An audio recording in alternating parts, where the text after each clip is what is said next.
In the beginning, there was darkness, and then bang, giving birth to an endless expanding existence of time, space, and matter. Every day, new discoveries are unlocking the mysterious, the mind-blowing, the deadly secrets of a place we call the universe. What would happen if our moon suddenly disappeared? Global tsunamis decimate coastlines around the world as ocean waters surge toward the gravitational pull of the sun. Sea currents shift, changing weather patterns and destroying food supplies. Eventually, Earth's axis tilts wildly, turning the poles into tropical jungles and the equator into frigid wastelands. New species emerge while others go extinct. Our planet becomes unrecognizable the day the moon was gone.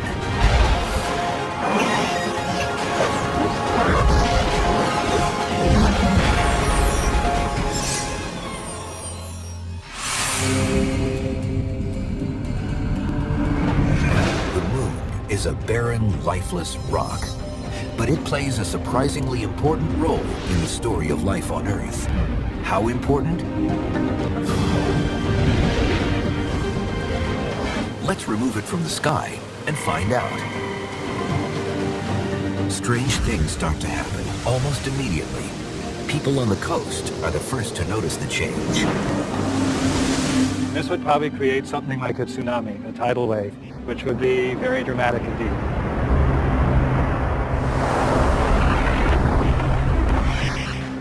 It's well known that the moon controls Earth's tides. As it orbits around us, its mass tugs our oceans toward it, causing a tidal bulge on the side of the planet nearest the moon. And through a strange quirk of gravitational physics, it forms a second bulge on the side farthest away from the moon. Few people realize the sun also plays a role in governing the tides. But because it's 400 times farther from us than the moon, its gravitational influence on the oceans is relatively small, about 1/3 of the total effect. But with the moon out of the picture, the sun is now in control. But with the moon up here, its gravitational pull is sort of pulling a dome of water up. There's a big sort of bulge. Then imagine you just snipped the cord and the water had to flow back out. The water rushes toward the gravity of the sun in a massive global tsunami. The force of the waves depends on where the moon is in relation to the sun when it disappears. If the moon vanished at full moon or at new moon, that's when the moon is lined up with the Earth and the sun. The lunar tidal bulges would shrink to solar tidal bulges in the same spots, and the extra water from the lunar bulges would quickly flow to other parts of the globe. But there's an even more dramatic possibility. If the moon vanished when it's at quarter moon, either first quarter or last quarter, then the moon's tidal bulge is not in the same place as the sun's tidal bulge. And so I expect you would see a very quick motion of Earth's oceans from the lunar tidal bulge to the solar tidal bulge. Some experts believe this more drastic lateral shift in ocean water would blast coastal spots around the world. The powerful pulses would be similar to the 2004 Southeast Asian tsunami, except the waves would cause even more death and destruction, since they'd be worldwide. Two massive east to west and west to east waves would be initiated on opposite ends of the Earth. A seaside city like Miami would be pummeled by a 50-foot wall of water that would destroy most coastal buildings and sweep across the entire width of southern Florida, putting 9 million lives at risk.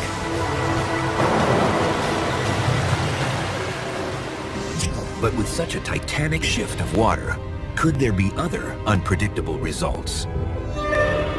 One can imagine that perhaps the east-west or north-south motion of that water could disrupt the currents. The Gulf Stream carries warm water from the Caribbean up to Great Britain, and it helps keep Great Britain a lot warmer than it otherwise would be, considering how far north it is. climate is a very delicate system, and you tweak one part of it and another part responds. And then one can imagine that food productivity and the overall way of life would be dramatically altered if it were cooler in Northern Europe.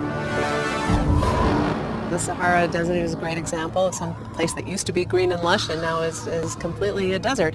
Having changes with climate can really have impact on our survival. But the biggest impact on our planet would be the changes to Earth's steady tilt, a unique feature that gives us our 4 regular seasons. The thing that locks our planet's tilt to about 23.5 degrees so consistently is the presence of the moon that acts as a large stabilizer. If we don't have the moon anymore, we may get into a regime that's much more like Mars. And Mars, instead of being at a stable 23.5 degrees, goes through wild variations of the tilt, varying from maybe as low as 15 degrees on the low side, all the way up to something like about 75, 80 degrees on the high side. Without the moon, our axis begins fluctuating erratically over several 100,000 years. The gravitational pull from other planets in the solar system starts wreaking havoc on Earth. Our stable seasons shift dramatically as different parts of our planet tilt radically toward the sun during some periods and away at others. As soon as you get rid of the moon, you're stuck with this radical tilting of the axis back and forth, and therefore radical climate changes that don't happen today. Earth becomes a very strange world as mankind struggles to adapt and survive. If we go to a situation where we don't have that stabilization, those very small changes become very, very big. We may go to a situation where the ice becomes stable over the tropics. Imagine jungles and forests in Antarctica and ice sheets and glaciers in Central Africa. The tilt would vary on timescales of a few 100,000 years. These are timescales of ice ages coming on the Earth. We know how much of an impact that had. Humanity had a hard time adjusting to those changes as we came out of the last ice age. It's very difficult to predict exactly what would happen to humans because we're not sure how rapidly we're able to adapt to radically changing environments. And if our moon disappeared permanently, life in the sea and on the shore would be drastically transformed. Sharks would lose their hunting prowess, unable to track the schools of fish swarming above them in the moonlight. Crabs, used to mating at extreme low tides, become disoriented at the loss of lunar phases. Grunion, that lay their eggs during a high tide and full moon, suffer reproductive disruption. Even primitive aquatic plant life would be affected. Many species will spend their evenings on the surface interacting with moonlight. The moon comes up. So the algae are moving up and they're followed by all of the organisms that eat the algae and the organisms that eat them. So the whole ecology of the ocean is tuned to light. All of these organisms will be completely disrupted. None of their ecology will work because they won't have the usual sensing signals. Millions of people would suffer from food shortages, and coastal economies would be devastated by the worldwide crash in marine life populations. I would liken it to one of us suddenly waking up one morning and discovering we were blind or deaf. That would be a chaotic thing. An Earth without the moon is a rudderless planet, highlighting just how critical this big rock is to sustaining life here. There are over 150 moons in our solar system, but Earth's moon is truly unique.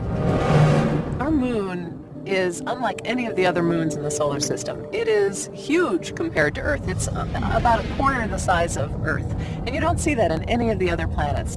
Because the moon is so big relative to the Earth, it's as if we're really in a double planet system. There's a crude way to think about the effect of the moon stabilizing this axial tilt of the Earth. If you notice, tightrope walkers will carry this long pole, and that gives more stability because there's mass out there on the end of the pole, and it's harder to fall off the line. So it's that same kind of thing, that the mass at a distance can affect the stability of the system. But the moon has not always been by our side. There was a time early in Earth's history when there was no moon. A period when our planet was a strange place, with 8-hour days and a molten landscape too harsh for life. And then suffered the most violent collision in its history.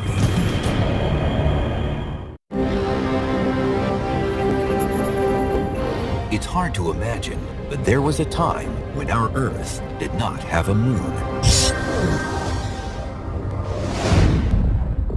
Our planet was formed 4.5 billion years ago by accumulating and fusing large amounts of debris in the early stages of our volatile solar system.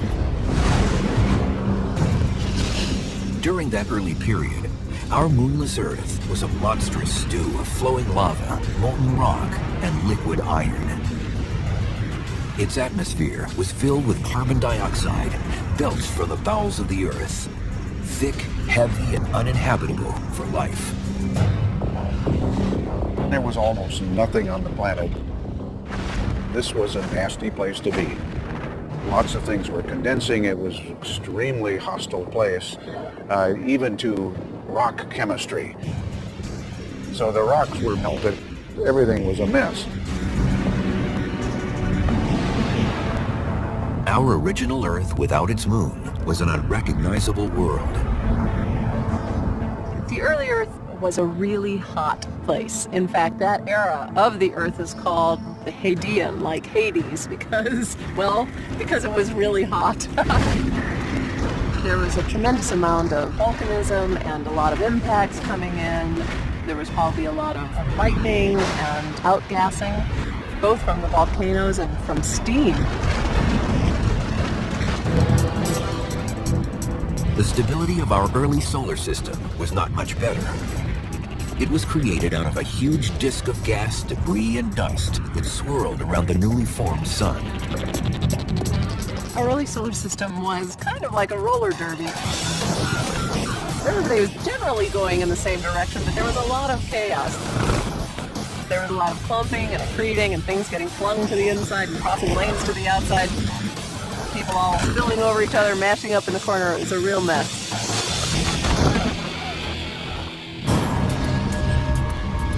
Without the moon, we can only guess at the Earth's early tilt and rotation rate.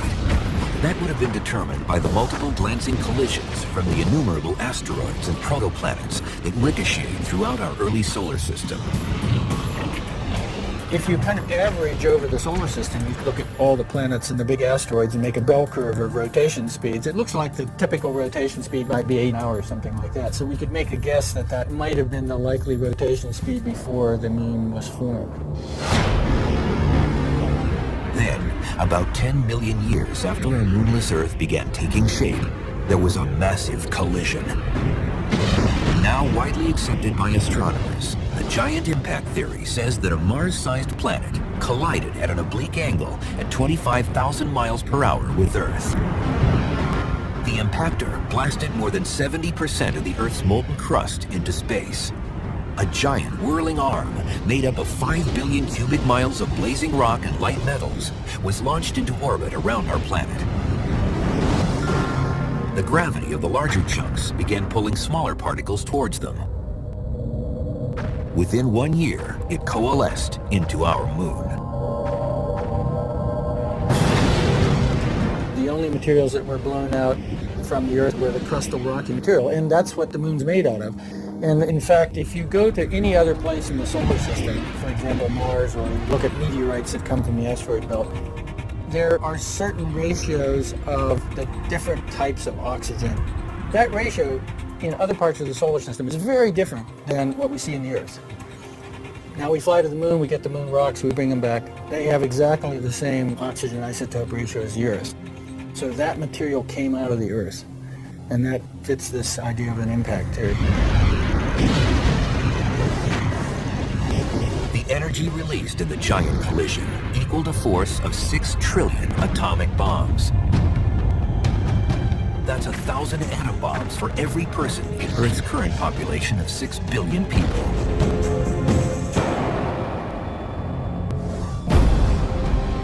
The impactor planet that hit Earth was thought to have formed in an area of our solar system called the Lagrangian points. These are regions 60 degrees either ahead of or behind the Earth. but at a similar distance from the sun. Debris can stay fixed in the Lagrangian points for tens of millions of years, locked between the gravitational influence of the sun and Earth. But eventually, something knocked the impactor off its fixed course. That something was Jupiter. Every time Jupiter passed by us in its orbit, it would be giving a little tug to this impactor planet. And each little tug wouldn't be very big. But if you think about, for example, having a car that's stuck in a ditch or stuck in a snowbank, how do you get that car out of the snowbank? Well, the way you do it is you rock the car. You push it a little bit, it comes back. Push it a little bit more, it comes back a little farther. And this way, with a bunch of little pushes, you eventually free it. And that's exactly what Jupiter did to this impactor planet. And once it gets away from the Lagrange point, it's no longer stable and it's doomed. It's eventually going to collide with Earth. After the giant cataclysm, the inner part of the whirling arm of ejected debris forms a clump that consists of materials from the impactor's iron core. That heavier clump recollides with Earth and is absorbed into our planet's center. The giant impact was really the biggest thing that ever happened to Earth. What we have now is a core and a half. That makes our planet denser and our gravity stronger than it would be otherwise. The larger molten core takes longer to cool than the Earth's original core would have.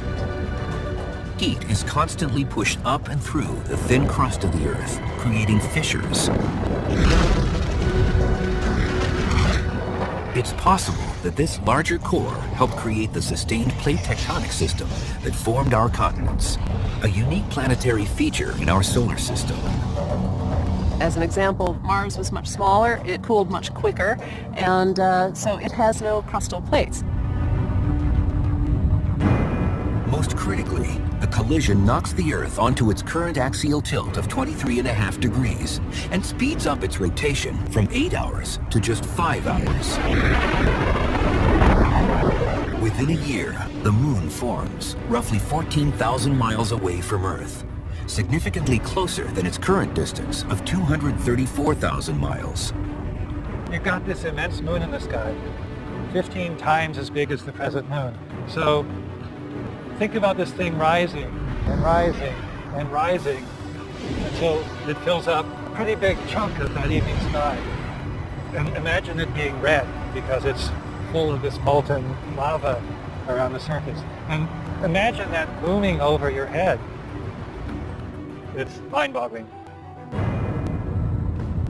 The early moon's gravitational pull on Earth is roughly 200 times stronger than today because of its much closer distance.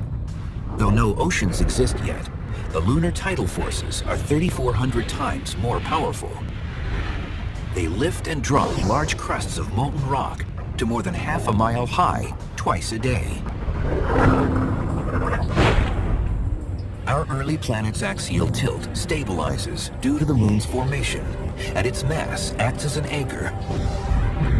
But the Earth's spin begins slowing because the moon's gravitation creates a tidal bulge around our planet's midsection, causing a drag on the Earth's rotation. Let the Earth be this green balloon, and here's the moon. If the Earth weren't rotating, the tidal bulge would point directly toward the moon. But the Earth is rotating pretty quickly. So in fact, the tidal bulge tends to be a little bit ahead of the direction toward the moon. That means the moon's gravity is pulling back on the Earth's bulge a little bit, retarding its rotation ever so slightly. But the tidal bulge on Earth also has a reactive force on the moon. This tidal bulge pulls the moon ahead in its orbit. It's constantly trying to tug the moon faster. But the moon doesn't want to go faster in its orbit. Instead what happens, if you imagine throwing a slingshot and swinging faster, it wants to go out. And that's what the moon does. It goes outward because it's being tugged faster in its orbit. So gradually over the years, the moon is moving farther and farther out. The complex gravitational dance between the two partners is now pushing the moon away from Earth at a rate of 1.5 inches per year. Over billions of years, the moon's recession has slowed the Earth's rotation from 5-hour days to our 24-hour day today. The whole idea of this rotation of the Earth being influenced by the moon is a little bit like what you see when a figure skater is spinning, and when she pulls her arms in close and spins, she spins faster. And she throws her arms out to slow down.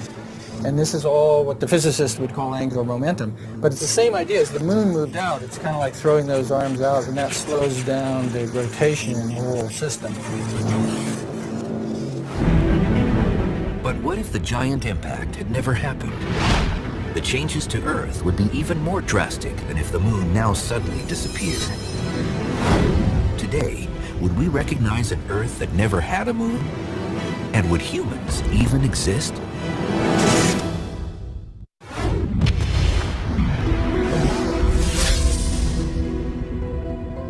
If the moon disappeared instantly, Earth would undergo changes like possible tsunamis, a shift in ocean currents, sea life extinctions, and eventual massive climate swings. But if the moon had never existed, Earth would be unrecognizable to anyone today. Without the moon, life on Earth would probably look quite different. In particular, humans might well never have come into existence.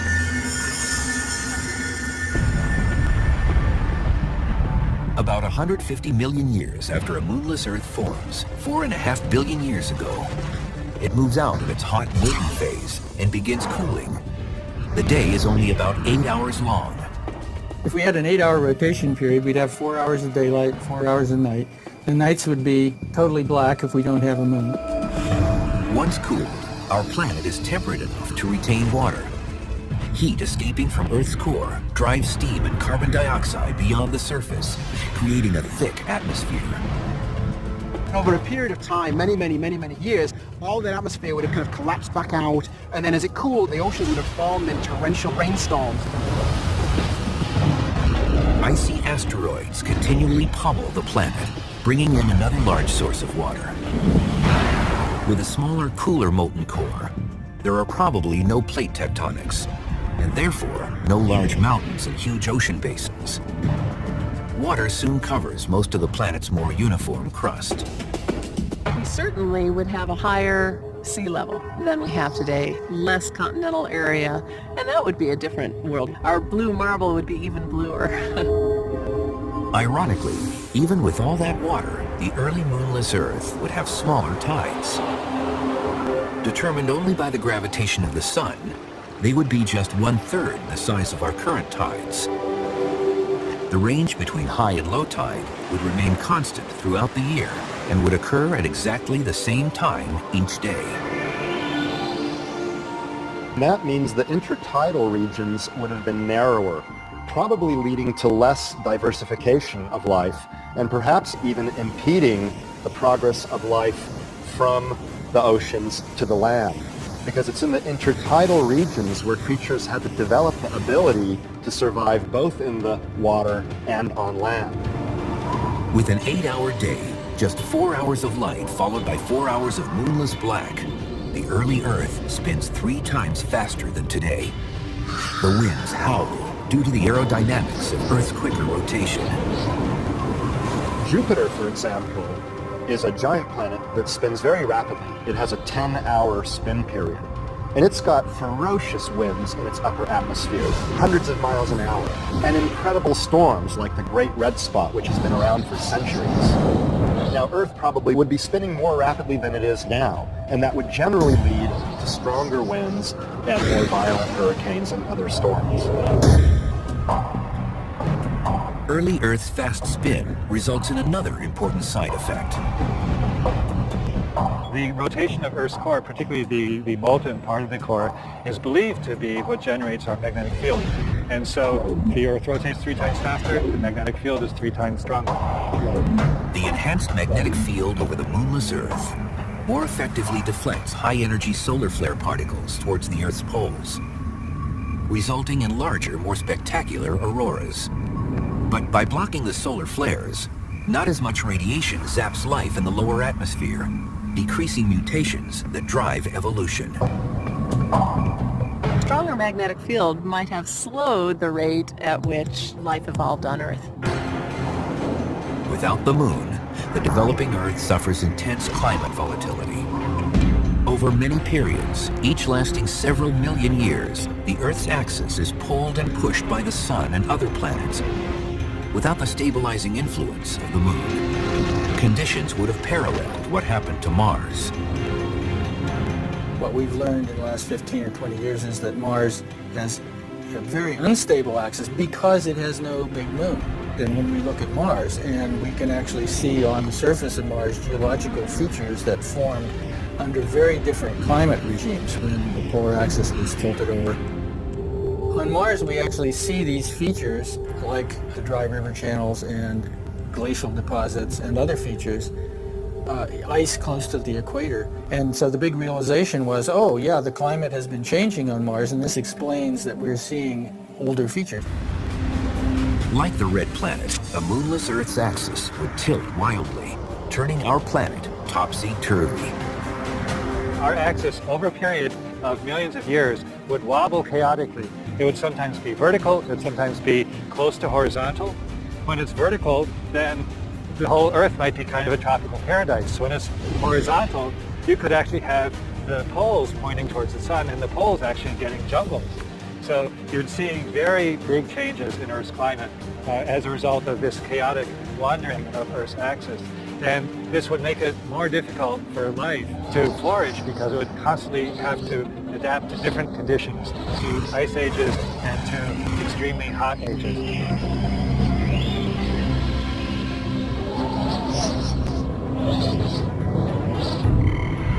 So what would life on Earth look like today if we had never had a moon? Short days, high winds, and other changes could produce a freakish world with creatures that look like they're straight out of science fiction.